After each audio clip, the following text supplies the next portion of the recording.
All right, so here's the piecewise functions. And all you're doing is just graphing different pieces of a function, right? You have multiple functions or pieces with domain restrictions.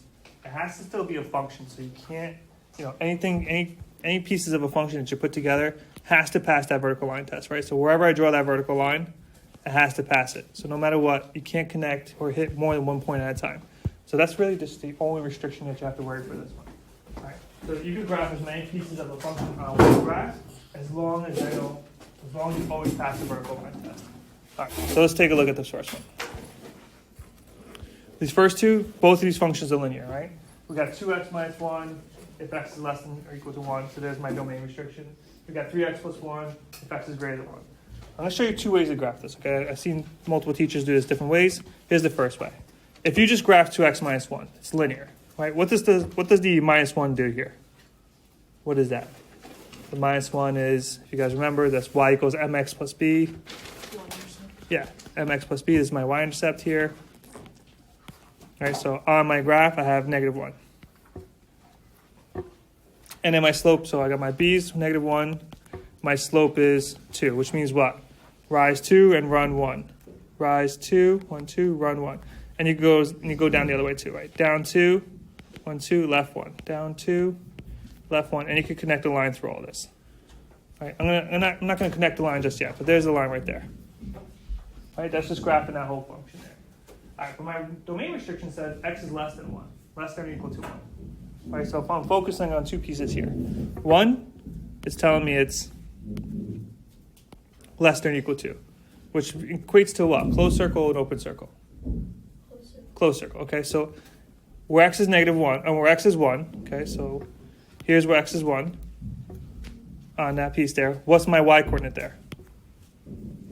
Plug in 1, 2 times 1 minus 1. My y-coordinate is just 1, right? So here I have a closed circle. And then it says x is less than or equal to 1. So that means I am not traveling to the right, right? None of my x values should get bigger. They should only get smaller. So the part of this graph that I want is only everything that's below or less than 1.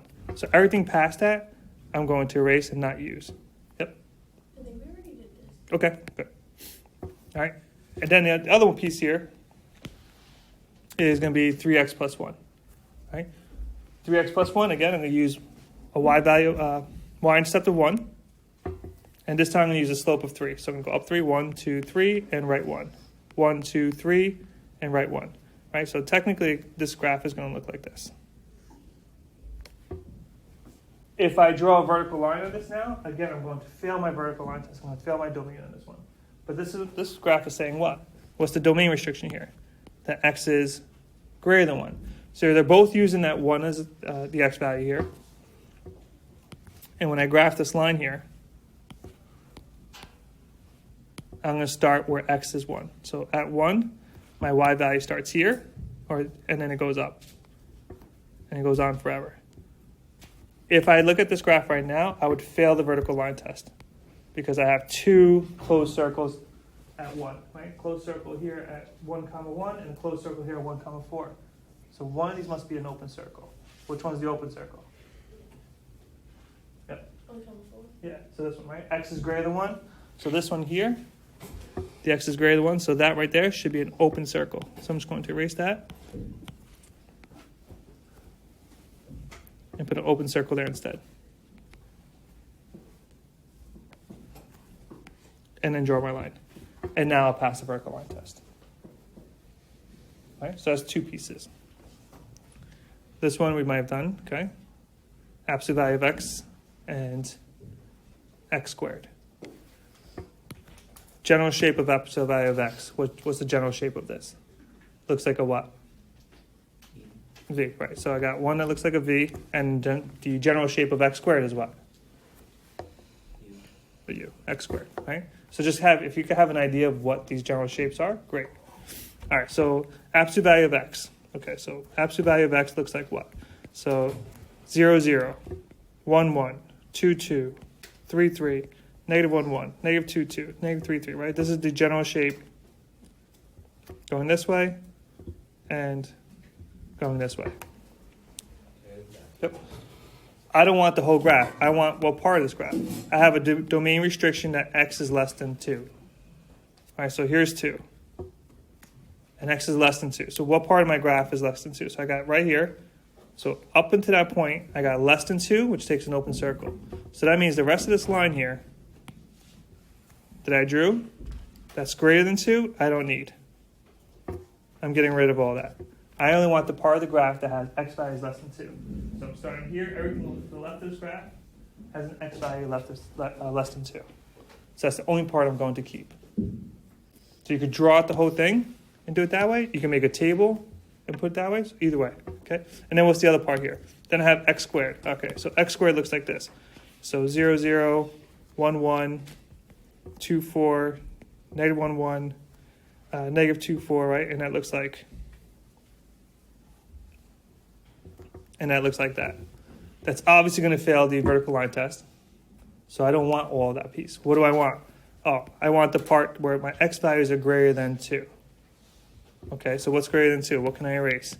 So let me erase this line here for a second. What coordinates are greater than 2? Well, this has a coordinate that's less than 2. I'm not going to take that one. Not going to take that one. Not going to take that one. I'm going to do this one. So I'm only going to use the coordinates starting from here and up. So 3, 9. And then my graph goes up this way.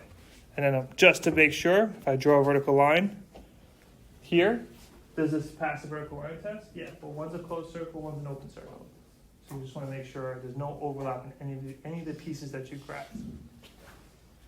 Any questions so far? All right, I'm gonna do another one with you guys.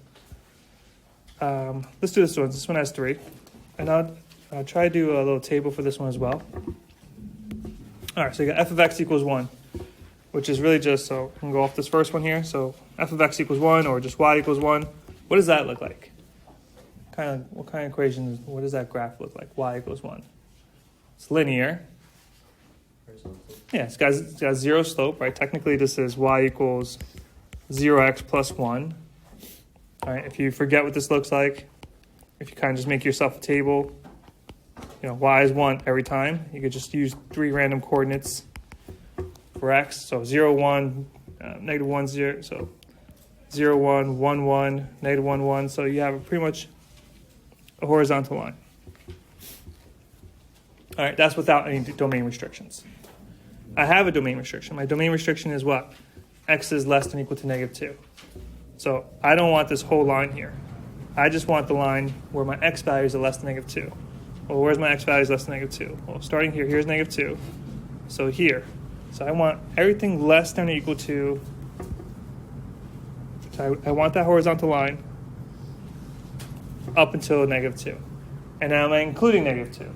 Well, I said what? Less than or equal to. So less than or equal to gets a dot, and everything past that I don't need. So all these other points I put here, I don't need any of those. So that's my first piece here. Second piece, let's go in a different color here. Second piece is negative x squared. So I got y equals negative x squared. Again, if you forget what these graphs look like, just give yourself a table. Plug in 0, what do you get? 0 squared times negative 1, 0. Plug in 1. 1 squared is 1 times negative 1, negative 1. Plug in negative 1. Negative 1 squared is 1 times negative 1, negative 1, right? So this is my U-shaped with a reflection going down. So technically this is my here, here, here. Right, there's my graph, right? It's my U-shaped curve with a reflection over the x-axis, right? That's the general shape of all this. Am I going to use this whole shape? Probably not. What am I going to use? I'm going to use a domain restriction from negative 2 to 2. So that means if I'm using that, I'm going to erase this graph for a second. So my x values in this table should only range from negative 2 to 2. Right? So if my domain restriction from negative 2 to 2, then just give yourself x values from negative 2 to 2 and plug in. Well, what's negative 2? If you plug in negative 2, what do you get? Negative 2 squared is 4. 4 times negative 1 is negative 4. So at negative 2, I get negative 4. Okay, so I got that coordinate. I got this coordinate. I got this coordinate. I got 0, 1. I got 1, negative 1. And then the last coordinate is going to be 2, also negative 4. So I got everything up to there.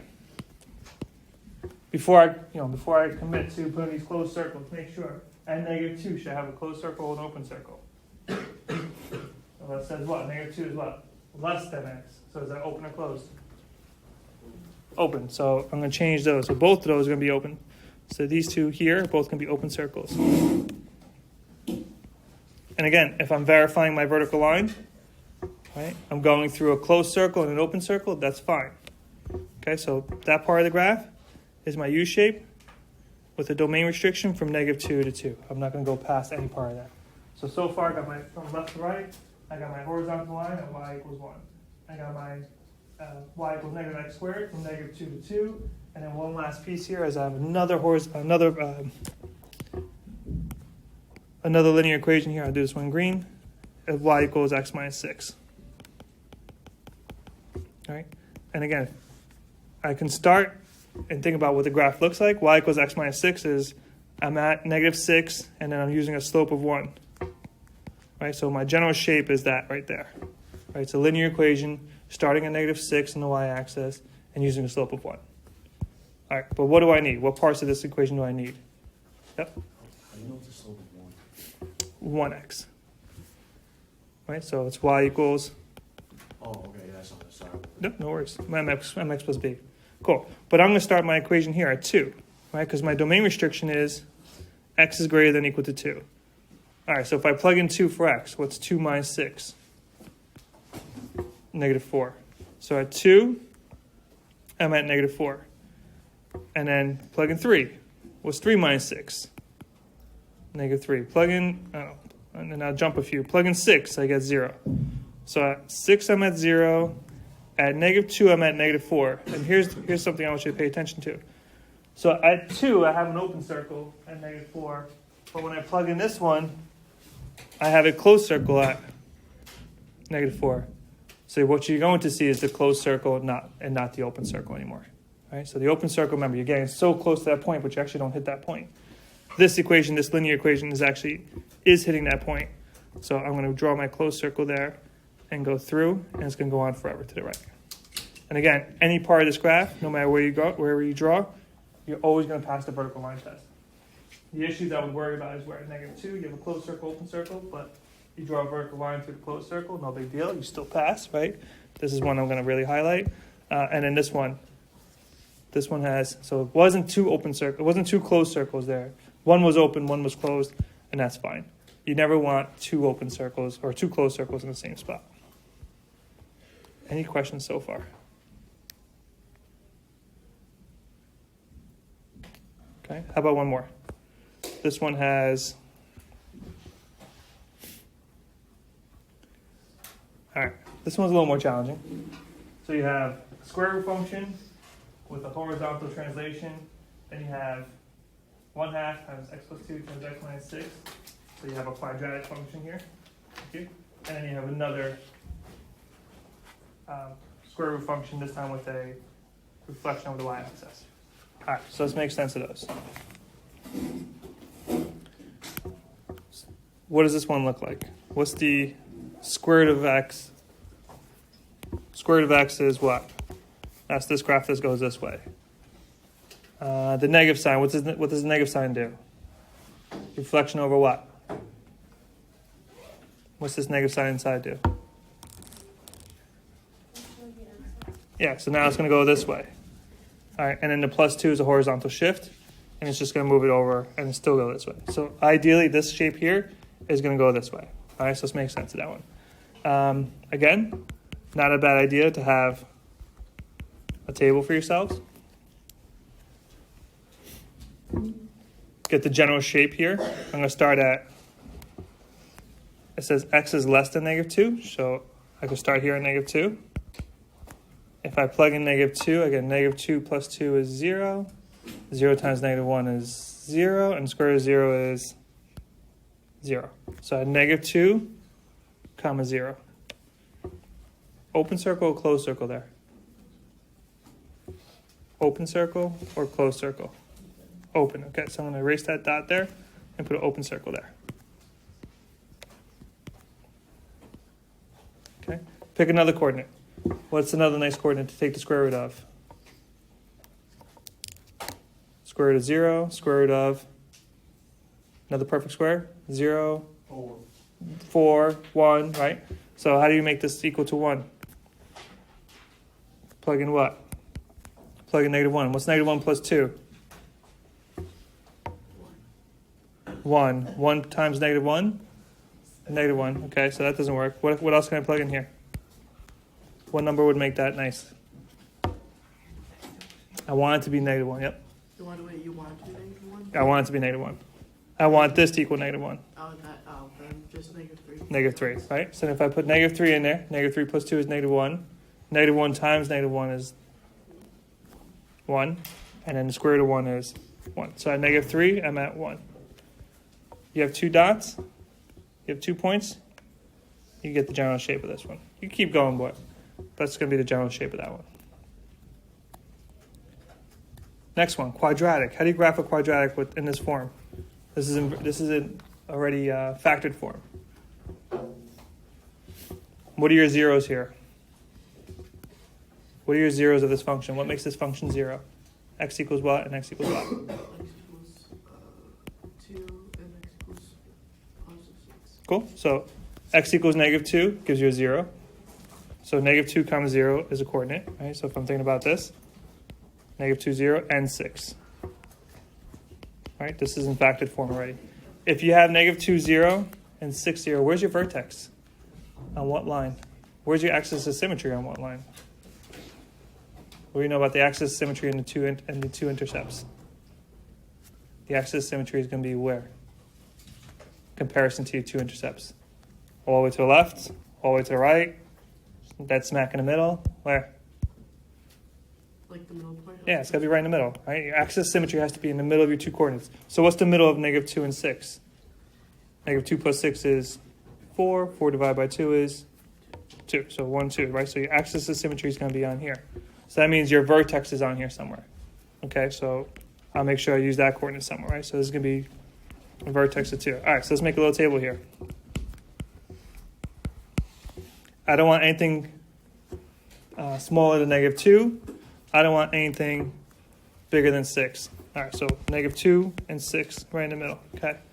Plug in negative 2, we said we get 0. Plug in 6, we get 0. So negative 2, and it's a closed circle. So negative 2 comma 0 and 6 comma 0. All right. And we just said what's right in the middle? We said 2. Plug in 2 into this function, what do you get? What's 2 plus 2? 4. What's 2 minus 6? Negative 4. So 4 times negative 4.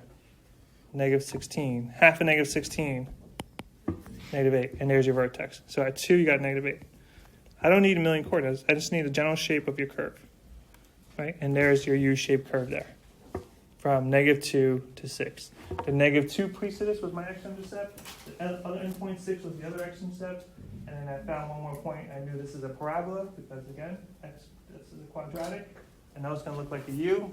Let's get the vertex in there. And then the last one is another square root function. So I know the square root function is going to look something like this. Okay. I'm looking at this as an open circle as 6. Okay. So let's see what happens.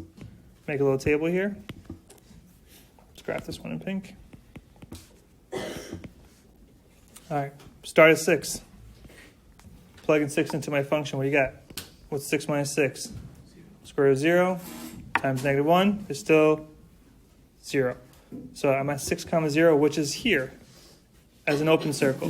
If you have an open circle and a closed circle, you don't have to draw the open circle. Right? The closed circle supersedes it, so you don't even have to show the open circle. I'm going to leave it there just so I know where my graph starts, and I'll get rid of it afterwards. All right, plug in another coordinate. Let's make this 1. What's 7 minus 6? Okay, so now I can take the square root of 1. What's the square root of 1? 1. 1 times negative 1?